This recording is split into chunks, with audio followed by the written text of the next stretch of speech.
Welcome to DianaToday, where you will always find a word of encouragement and especially a word of restoration. Today we are going to be navigating the topic of crossroads. We've all been through them. At one point in our life, we have faced a moment where we've had to make a decision, where we're unsure what our next step is going to be, and those are called crossroads. And so today we're going to navigate the importance of crossroads. Actually, they are very important in our life.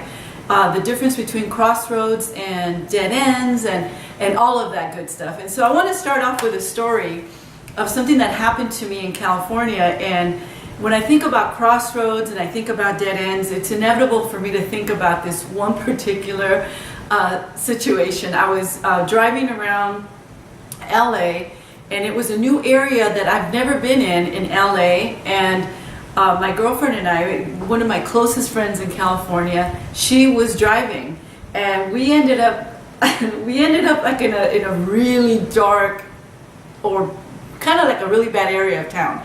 And so it was down a really dark street, and it was a dead end. And she was driving, and she was just so much younger than me, and I was the one panicking. I was like, oh my gosh, put it in reverse, put it in reverse. And she's like, you're making me nervous. And I'm like, no, go in reverse. I mean, I completely, overreacted. And it was just, I panicked. I really did. I knew that we were not in a really good part of town. And so whenever I think about crossroads, I think about how emotional I was and how fear got a hold of me and how my mind started racing and thinking of all the things that could have gone wrong at that moment. And I allowed my emotions to get the best of me. And not only did I allow my emotions to get the best of me, I was pressuring her to do something about it. So with that said, with crossroads and dead ends, and crossroad versus dead ends, or a combination of both, it is so important that that we not allow our emotions to get the best of us at that moment. Because when we reach a crossroad, meaning crossroads is a place of decision making. Am I going to go left or am I going to go right? We need to really have that moment to think out what is in our best interest. And so what is the outcome that we want? Where is it that we're headed? And so if we allow our emotions, whether it be fear, whether it be panic, whether it be uncertainty, whatever those feelings are, whatever your crossroad or my crossroad is making us feel, we can't allow our emotions to be the ones to dictate the decision that we are about to make. And so let's define what crossroads are. Crossroads are a place of decision making where you must make a move, right? You must make a move. You're either going to go left or you're going to go right, because you definitely cannot go forward.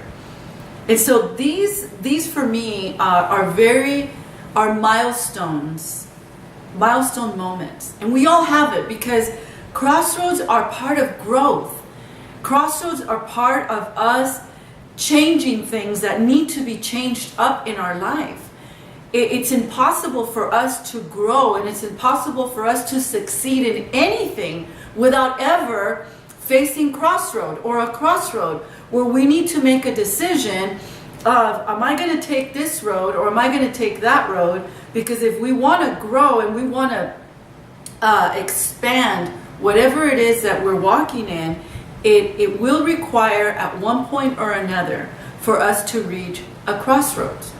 And so for some people, it may be a career move. Part of our career is making those hard decisions to pursue our dream, and making those hard decisions that, it's time to move on in order to grow. And when you reach those crossroads, it's a very difficult moment, because you say, well, if I stay, this is the benefit of staying, but if I go, this is the benefit of going. And then you find yourself unable to make a sound decision right away. right? It's a moment of, you got to make a move. If you want to grow, you got to make a move. And so those crossroads are moments where of uncertainty, where we really don't know what the outcome is going to be, because both outcomes, have a result. It's two viable options that produce two different results. And that could be in a relationship. Some people are saying, well, if I stay in this relationship, this is where it's headed, and but that it's not exactly what I want, and and there's, I can go down the line. It could be a financial decision. Maybe it's time to sell the home. Maybe it's not a good time to sell the home. Maybe it's an investment opportunity that you have, and you're not exactly sure, what to do. And so you find yourself there. It could be your business, where your business has reached this point where it's not moving forward, and it's not growing. And so I think it would be, it applies in this moment where there's a very famous quote that says, the definition of insanity is doing the same thing and expecting different results. And so in order for us to grow, and part of our growth and part of our expanding, our horizon, expanding our territory, expanding and enlarging our territory of who we are and everything, we are all going to be faced with a moment of a crossroads, and we're going to reach this moment where, what am I going to do, and how am I going to go about this? And so today, I want us to navigate that. I want us to be able to talk about what can we do to make the most out of those moments, make the most out of them, and especially make those moments count. Make them a milestone, a turning point in our life where we can say, it was that precise moment that changed my life. And so I want to start by saying that when you and I face a crossroads in our life, the one thing that we want to minimize is allowing our emotions to get the best of us, right? Do not allow panic to set in. And when I say panic, it's not like, oh my God, the house is on fire. No. The panic I'm talking about, or the emotion I'm talking about, is that going back and forth and oh, but I really love this, and no, and it's that uncertainty. It's those emotions that don't allow us to think straight. They kind of, blind our judgment sometimes, or they blur our judgment, or blur our vision, or blur our decision making. And so we need to make sure that when we do reach a crossroads, that we are so sure of what is our desired outcome. What is our desired outcome? And I always start by saying, what is my desired outcome? And I kind of map it out like a timeline. This is where I want to do. This is where I want to get. But I'm right here. And so what do I need to do to make it over here? And so the way to apply that to your life and to my life right now is, when you reach a crossroad, the first question you need to ask yourself is, which direction do I need to turn to get to my desired outcome? And this applies, so well, our GPS systems, we all have them now, where you put in an address and all of a sudden there's a roadblock, especially if you live here in Texas, especially in the area that I live in. There's construction all the time. And so if you don't have your GPS on your phone or your car, whatever it is that you use it, you have a potential of getting lost, because it tells you you're going in one direction and all of a sudden it turns you into another direction. And so all of that to say, when we reach a crossroads in our life, we need to step back and reassess where we're headed. And we need to reassess what road is going to lead us to our desired outcome. And just because everything was smooth sailing up until that crossroads, just because you were headed in the right direction up until that point, and you reach a crossroads, does not necessarily mean that you're on the wrong road. it doesn't necessarily mean that you're headed in the wrong direction. It just means that there is a turn, that there is a change. There's a change of course. There's a change of something that doesn't look like what you thought. And so what that brings to mind for me is I remember in California, I was holding these annual events for women. And they were called in Spanish Jubileo Femenil, which means, female jubilee or somewhere along those lines. And so when I started doing these women's events, I went from a group of 40 women to 150 and to quickly went to 250. And I thought, wow, the women are coming. And it was just in a few years. And then, so I started doing this every year. And I knew what my vision was. And my vision was and still is restore, equip, and empower. And so I knew the vision, I knew what I wanted to do, but for a period of about 2 to 3 years, the event wasn't growing. There weren't any more women. It was just, it stayed at 250, 300, 250, 300, and for a moment, I hit that crossroads where I thought, am I doing the right thing? Do I want to continue to do this? Why isn't it growing? And what's going on? And so I started to question myself, my emotions, my uncertainty, my insecurity started coming up, rising up, and questioning my vision, questioning my purpose, questioning everything that I was doing. But what I did at that time, when those feelings began to resurface, I reassessed why I was doing it. And I took the time to say, why are you doing this? What is this about? And I want you to listen to me at this very moment, because the end result, the desired outcome is all about, why are you doing it? Why do you want that job? Why do you want that career change? Why do you want that relationship? Why do you want your business to grow? The why is the desired outcome. The why is going to make a difference and give you clarity as to if you're going to keep on going. And so I remember taking the time to reassess, why am I doing this? And the answer was because, I want to empower women. I want them to be everything that God has called them to be. I want to be able to impart to them the assurance and this, a word that's going to empower them to chase after their dreams. And so as I was revisiting my why, as I was revisiting my purpose and the reason why I ever started it, immediately I knew what direction to take.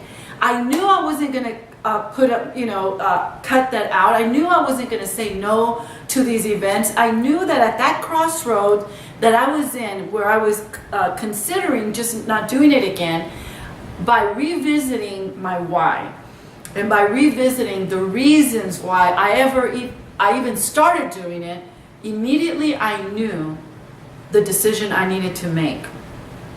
And I want to let you know that the following year, our attendance went from 350 to 550, and I was just so thrilled. But then the following year, it doubled in size, and we went over 1,000 women at this event. It was exactly 1,092 women the last time I held that event. And so why am I sharing that with you? Because if I had allowed my emotions, my fear, my insecurity, my uncertainty to dictate my decision, when I reached that crossroad, I would have never had the opportunity to see so many women being impacted at this event. And by sitting back and kind of dealing with the emotions involved and revisiting the reasons why I ever started in the first place, it allowed me to make the right turn, make the right decision that led to thousands of women being blessed. And so today I want to ask you, what crossroads may you be facing? What place are you in your life that is causing so much uncertainty that you're not too sure what you want to do? Maybe you need to make a financial decision and you're overwhelmed. And trust me when I tell you, I know what it's like to be in that situation. And so one of the things that we need to do is take a handle, let's say, of our emotions, and take the time to reassess where it is that we want to be, where is it that we're headed, and assess what is it going to take for me to get there. And so that'll help you navigate those decisions, those crossroads where you're unsure of what you're going to do. And so for those of you that have tuned into the program before or know me a little bit, you know that Nehemiah is one of my favorite books in the Bible.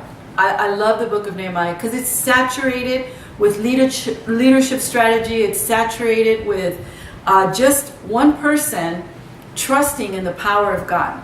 And so Nehemiah found himself as a cupbearer of the king. And he gets some news that really brought grief to his heart. And he heard that the city of Jerusalem, the doors of the city had been burned and the city had been destroyed. And it's in the book of Nehemiah, chapter 1. Read it because it's an amazing, just read the whole book because it's really good. But what I want to point out to you is this. He found himself at a crossroads because he is in a place where he's holding a very important role. He's kind of in a comfortable place. But when he hears about the condition of the city, his heart is troubled and he's not really sure what he's going to do. And now emotionally, this is what the Bible says, and I love this because the Bible says that he grieved and he wept before the presence of God, and he grieved for many days, which lets me know he had emotions, like he got emotional about it. But the way that he managed his emotions is the point that I want to get across. Because the Bible says that he wept before the presence of God, but he also spent time in the presence of God. He spent time consulting God. He spent time praying about it. He spent time thinking about it. He spent time dealing with the emotions that he was feeling. Is this going to pass? Are these emotions going to go away? Am I, dealing with those feelings that surface? And when we read one chapter to another, we think that it just happened simultaneously. But when we really look into it, it took a couple of months for Nehemiah to reach a decision. And the decision that he reached was that he was going to go back and restore that city. And he was going to make a very important change in his life. He needed to present himself to the king and say, I need, let's say in today's terminology, I need a leave of absence because I need to go and I need to restore this city. And the rest of the story is amazing because God gave him favor with the king, and not only did he have favor with the king gave him the resources to go and restore the city, and then God provided a team for him to work with. And when you read the story, they ended up restoring the city, and it's an amazing story. But the point that I want to drive into, and I know I can go on a roll talking about Nehemiah because there's so much to say about this book and about his leadership qualities and his leadership strategy and the way that he did things. But I want to focus on the crossroads.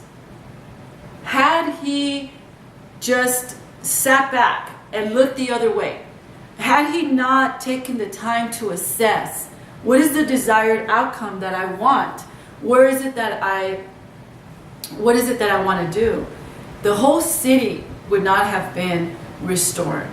The blessing that was on the other side of that decision would not have happened. And so I want to stress to you the importance, and the point that I'm trying to make here with Crossroads is being able to take the time to assess, first of all, what got you to that crossroad? What is causing you to make that decision? Is it a timing issue? Is it a financial issue? Is it you feel that your time is up in that situation? Whatever it may be, when your emotions begin to surface, do not allow your decisions to be reckless. Do not allow your decisions to be abrupt, because a lot of times when we act upon that, we can make some premature decisions, or we can make some reckless decisions that can take us, or let's say delay our desired outcome even further. And so again, I would say that one of the most important things is manage your emotions, and then assess your why. What is it? And allow your why, the why of what you do, be the one to propel you to where you should go. If that is in your heart, the why, the reason behind it all should be the driving force of where and what your decision, what is your next turn, what is your next move, where are you headed? And then to close this program, or to close my thought for this evening, the difference between crossroads and dead ends is that with a dead end, there's nowhere else to go. That's it. There's no left or right. You just reached a dead end. And a lot of us don't take dead ends very well. You know, like I started the story by saying, oh my God, I panicked. I told my friend, let's go in reverse. And a lot of times some of us, I don't think all of us, but some of us, and I'm including myself, some of us don't respond to dead ends that well, because you reach that point where what you were doing is no longer working. What you were doing came to an end. What you were doing, it came this far. It's like when you're driving a car and the motor's out and there's nothing you can do. It's over. And there are certain areas of our life or chapters of our life that just have come to an end, that need to close. And it's not an issue of, you know, whether it's right or wrong, you know, left or right. It's a dead end. It's over. That season is over. That time is over. There are times in our career where you hit, that's it. There's no more room for growth. There's no more room for anything else. And we need to be able to accept that when we reach a dead end, there's nothing else to do but change our course of action. And so the difference is being able to embrace that, being able to accept that, and being able to move on and say, you know what, if this didn't work and this came to an end, this is closed, then let me move on in a different direction. And so tonight, I hope that this word will encourage you to be able to navigate those difficult moments in our life. And I want to tell you that what you may consider as difficult, or for some of us it may have turned into a painful situation, whatever that may be, I want to assure you that on the other side of that, of you being stretched at that crossroad moment, that can turn into a milestone in your life and be the best thing that ever happened to you. Because right now I'm sitting here being able to share with you, to let you know I have walked through so many crossroads in my life, and I cannot sit here and tell you that they've all led me to beautiful places, because some have led me to tears, and some decisions that I have made have broken my own heart. But I'll tell you that most of the crossroads that I have walked through, and I have taken the time to assess, and I have made a decision by focusing on my why and focusing on my purpose, have brought a great amount of joy to my heart. This program being one of those blessings in my life. And so I'm here to tell you, when you are facing a crossroads, you need to know that on the other side of this situation, you can and will find great joy if you will take the time to assess, what is your why? What is your desired outcome? Thank you so much for tuning in again to Diana Today, where you will always find a word of encouragement and a word of restoration. My heart's desire is that you walk in your life's purpose. And so if you're having trouble finding that, some of people say, well, I don't know what it is. I don't know how to find my purpose. Write to us here at DianaToday or at info@DianaToday.com, and we will be more than happy to assist you. I'm aligned with some business coaches, fitness coaches, counselors, just a resource for you so that you can find your purpose and be able to navigate those life-changing situations in your life. Thanks again for tuning in, and we'll be chatting soon.